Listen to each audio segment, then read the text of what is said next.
প্রথমত কেউ নির্বাচনে থাকবে কি থাকবে না, কি নির্বাচনে বর্জন করবে কি নির্বাচনে অবস্থান করবে, সেটা আসলে তাদের ব্যক্তিগত ব্যাপার। আমরা গতকাল রাত থেকে দেখেছি অনেক কারচুপি। গতকাল রাত থেকে যতগুলো ঘটনা ঘটেছে এখন পর্যন্ত, প্রাক্তন ছাত্রদল নেতা, যুবদল নেতা, বিএনপিপন্থী শিক্ষক, বর্তমান ছাত্রদল আহ্বায়ক, ওনারা গিয়ে নির্বাচন কমিশনারে ছিলেন, যেটা আসলে সম্পূর্ণ অযৌক্তিক এবং নির্বাচন ষড়যন্ত্রে শামিল। সকালে দেখা গেল পোলিং এজেন্ট ভালো মতো নিয়োগ দিতে দেওয়া হয়নি।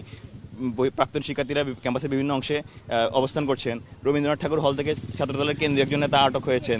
একই সাথে আমরা দেখতে পেয়েছি বিভিন্ন বঙ্গমাতা 15 নং ছাত্রী হলে ছাত্রদলের একটি সম্পূর্ণ গ্রুপ ঢুকে গিয়ে সেখানে আসলে নির্বাচনকে আটকে দিয়েছেন এবং নির্বাচনে মব তৈরি করার সৃষ্টি করেছেন। সেই জায়গায় কিন্তু শিক্ষার্থীরা সরাসরি প্রতিবাদ জানিয়েছে যে এই জায়গাটা আসলে যৌক্তিক ছিল না। 21 নং হলে আপনারা দেখেছেন, 21 নং হলে তারা কিন্তু তাজউদ্দিন হলে তারা জোরপূর্বক প্রার্থী হয়েও কেন্দ্রে ঢুকতে চেয়েছেন, কেন্দ্রে প্রবেশ করতে চেয়েছেন। শিক্ষার্থীরা সেখানে রুখে দাঁড়িয়েছে।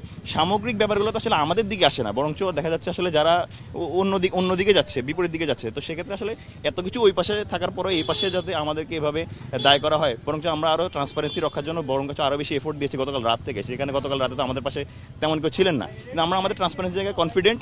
এই জন্য আমরা শুরু থেকেই আমাদের সেই জায়গাগুলো দিয়েছি এবং আমরা শিক্ষার্থীদের ম্যান্ডেট নিতে চাই। শিক্ষার্থীরা আমাদেরকে যদি গ্রহণ করে তা তো আমরা মেনে নেব, গ্রহণ না করলে মেনে নেব, কিন্তু কেউ যদি শিক্ষার্থীদের কাছে হেরে যাওয়ার ভয়ে কোনো সিদ্ধান্ত নেয়, সেটা আসলে আমাদের ব্যক্তিগত কোনো